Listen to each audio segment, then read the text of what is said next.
Electric, so much on the line. 3 more teams going home today, and we are into the game. Elimination time if CLGeu wants to stay alive. So if you just joined us, ladies and gentlemen, I know a lot of you do tune in just as the game gets underway. WE 1-0 up as the blue team, CLGeu as the red team, and Chow Mei walking straight towards Snoopy there and putting that ward down on his face. Snoopy's going to be well aware of that one. That's going to prevent any early stuff, any early fighting. It's looking like they may try and go for the large Wraith at the moment. Just looking at the way Yellow Pete is, actually we're going to see something down the river. We can see the two ADs getting close to each other. They're just going to back off. Lots of pings coming down from CLGeu, well aware of the positions, trying to put the ward down, and WE going very early on those wards. You can see that one at the top in the tri-bush. Actually, that's the axe that sat there, I believe. We have one in the top jungle near the red buff, and they've just put that one in the river as well. Meanwhile, is that a ward placed by CLGeu on their own red? It is, and the big thing for CLGeu right now is they saw both of WE's early game wards, so they have an idea of where they need to go if they want to avoid being spotted. They are obviously afraid of a counter jungle red, and when you ward your own red, that generally means you want to invade the enemies, so they might look for some aggressive play early on. They know ClearLove on Shyvana probably wants to start on his own red. There's a lot of back and forth being going here, but they've spotted something. They have scouted a bit. They think that ward at their own red is going to be of much importance. Looking like the Wraiths are probably going to get invaded by WE here. CLG, on the other hand, are going to start off quite happily at the walls and then go down to the blue. WE just biding their time here. Now they're making the move. 150. They are heading in towards the Wraiths, and honestly, CLG nowhere near there. They're going to have that ward on the red, though, like we said, which is going to alert them straight away. They are well aware of it. And, oh, they've hooked it through. They will see the lizards passing by, though, so they'll be well aware of the fact the red has been pulled. But the great thing about this is ClearLove is taking the red solo by himself, and Chow Mei is taking the blue. So that's 3 buffs for WE. They have won the early level 1, because right now, Snoopy is going to go down bottom and try to create something, but they've already denied CLGeu the majority of their jungle. That was a clever level 1 ploy by WE, because they've come out of that way on top. Yeah, because Wei Zhao also has the red as well. So he's going to be very strong. We are still seeing it is FZZF just around in that mid lane. He's just above. There's Wei Zhao. So it's looking like, are we going to get the AD and support in the mid lane here from WE? Looks like the lane swapping craziness will begin. I'm just seeing below the screen, actually, Snoopy and Crepo. This is the roaming comp that we saw Dignitas attempting here. They're ready for it, though. Oh, they are very much ready for it, and they're going to back off. Wei Zhao, though, with that red buff, would be a prime target to get early on. ClearLove and FZZF are just hanging on in there. That's going to be a double red buffed up Team WE going into this one. That is a very dangerous at level 1. Right now, you could tell ClearLove was hoping that Snoopy decided to go in, because he was waiting for that. He's now roaming up towards top lane, and Snoopy did get a bit of a counter jungle onto the Wraiths, but overall, this is a lot of warding. They ward on the red did just spot ClearLove out again, and the creeps in lane, so they know exactly where he is in the jungle. Whether they try to punish that, Wicked could fall back on him, but he's a little scared right now. The hook coming out, missing on Frog in here. So let's have a look at the lanes. They are lining up very crazily right now. We have down the bottom, we have Yellow Pete versus Chow Mei. So that's the top laner versus the AD carry. That is an interesting one. Of all the AD carries, Ezreal is the best solo laner, but Chow Mei with the blue buff, we saw this last game, can bully. He bullied the Malphite. He can also try to bully Yellow Pete. At the very least, Yellow Pete has to get a little zone and try to last hit with his spells. And then the Ryze top lane is very, very vulnerable. It's a long lane. Ryze is very slow, but that is why ClearLove's up here in the brush. He's hoping Snoopy comes to gank so they can 2v2. There's going to have to be a lot of camping by ClearLove top lane just to be ready for a counter gank, because that is a vulnerable lane. In the middle, it's a little odd because we have Cassiopeia with a Lulu. Luckily enough for CLG, Lulu supports APs fairly well. One of her shields, actually the move speed one, grants ability power to the caster, so that's not as bad as you'd think, having Blitzcrank and Corki up against it. Very interesting lane swaps by WE.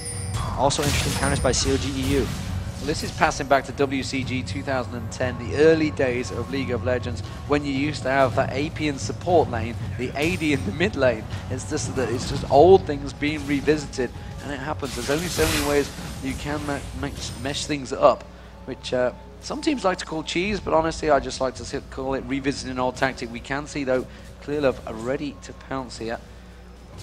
Pete just biding his time. I don't want to give too much away. You well aware of what's going to happen. Of course, he's going to have Arcane Shift and Flash available, so he's going to Middle be able to lane get away as well. in the mid lane. They're going both lanes, actually. CLGeu is going to be able to get away from this one. The boys are taking this. Have a quick look down the bottom lane, and they are going to get first blood on that bottom lane. Now there's going to be Yellow Peak going down. It was CLGeu that picked up the kill, and of course, with that blue buff, it's definitely going to be deadly. That's real big trouble for CLG right now because CLGeu, once he gets rolling, he will be able to go straight at Froggen in teamfights, and they will not be able to protect their Cassiopeia from damage. Surprising that Yellow Pete would go down to that gank. He has the most defensive summoners really possible, Cleanse, Flash, and they were able to just chase him down. Wicked up in the top lane, though, bullying Messiah a little bit. The Rise is what's punishing them here. I wonder really why they're not doing two-man top, and here they potentially have a three-man dive. Blitzcrank, however, coming up to potentially counter this. This is going to be pretty silly. Yeah, they're forcing Messiah away from this one. Here comes Snoopy trying to just pull something out. Yeah, and there's a teleport they forced from CLGeu. Oh, the hook comes in. They've caught Snoopy. He's getting dropped down in seconds. What a fantastic hook from FCZF. That was great counterplay by WE. They smelled that gank from a mile away. They may have saw CLG coming from the wards, and just the teleport timed with when FCZF was there for the hook. Expertly played. That's really hurting Snoopy. It's hard for him to control the tempo when he only gets one buff and he dies early on into the game. That Rise in the top lane with Messiah only getting slightly punished by Renekton, 40 to 20 minion kills, but they did pick up that kill, so overall he's not that screwed. 6.5 minutes gone, 2-0. WE looking dominant already in this early game. Lane phase very much all over the shop right now. Playing all sorts of different lanes. Yellow Pete's trying to keep as long a distance as he can. He wants to avoid all of those axes on his face in that bottom lane. Just using that Mystic Shot to farm at the moment. Very much keeping it at full range. Meanwhile, in that mid lane, we can see, well, actually, just look at the farming as well across the board between these two. CLGeu versus Froggen, along with Lulu in there. I'm not too sure how used to having Lulu alongside him Froggen is, whether he was expecting this, I'm not too sure. 34 CS, though, compared to 56 for CLGeu. CLGeu definitely farming huge in that mid lane. Way before even Season 1, Corki was a very popular mid laner. He does trade extremely well, and they have managed to beat up on Froggen. They're now kind of counter-invading. This is the buff that CLG.eu started with, but there's 4 members here. They're going to go for the pull and try to steal this out. And they've got the Rune Prison down, of course. They can stop it resetting. They've got the damage to go down, and Messiah's going to pick that up. That is the blue steal. Again, another buff stolen by Team WE.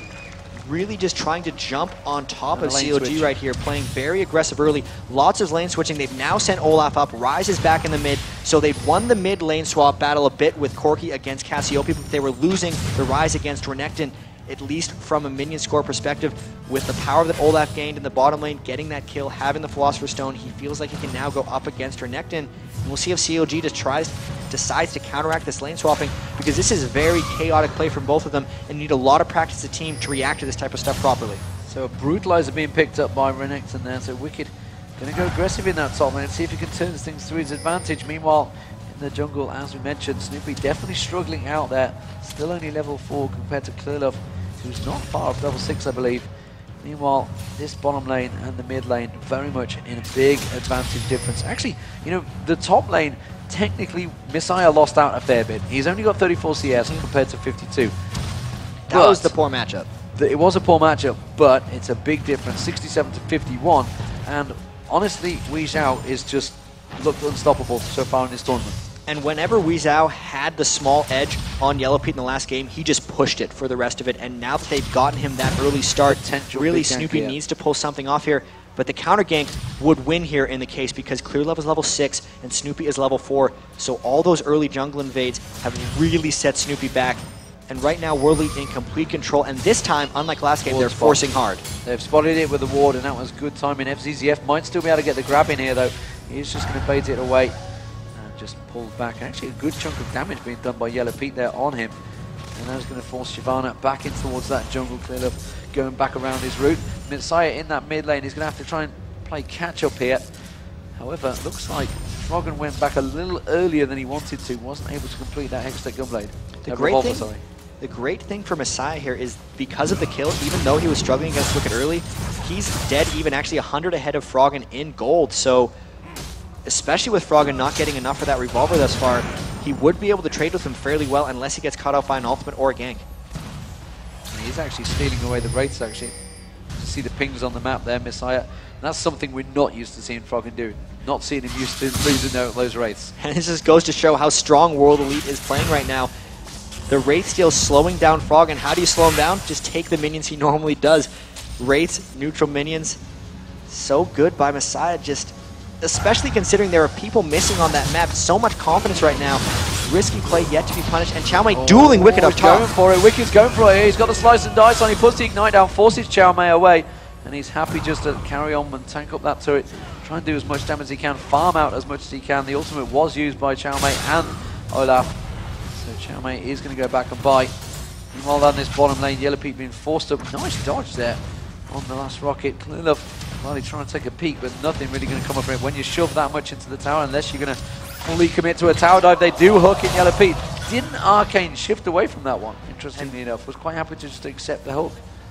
With that hook, Clearlove had spanned up and down the river, so he knows there is no vision for CLG right now on that dragon. They push them directly to the tower. They know CLGeu wants to go shop, so they're going to pick up this clean early dragon. That Oracle's paying dividends because they did that dragon in complete safety. They did it in complete safety, but we saw the damage done to that top turret, so Wicked really pushing the pace in the top lane. Meanwhile, Froggen just going back, Hextech Gunblade, Revolver, sorry, being picked up. Why I keep calling it Gunblade, that would be a crazy thing to pick up on Cassiopeia. Weezhou, though, meanwhile, is farming out like a pro down that bottom lane. You can see him just chugging down his drink, actually, in the picture-in-picture in that bottom corner. Has gone for the double Dorans, though.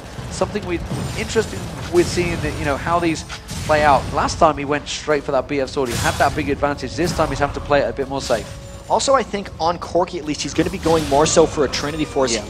When you go for that anyway, you're going for beefiness, and this whole team overall does like being tanky. We saw it last game as well. Graves has the true grit for it. Corki does not, so you can see the itemization, even with the health crystal as his first item towards Phage. This team does not like getting picked out and spiked out in team fights. They need the team fights to last. Everyone loves building their durability. Even in the last game especially, 20% health, 30% health near the end of those. If they hadn't built the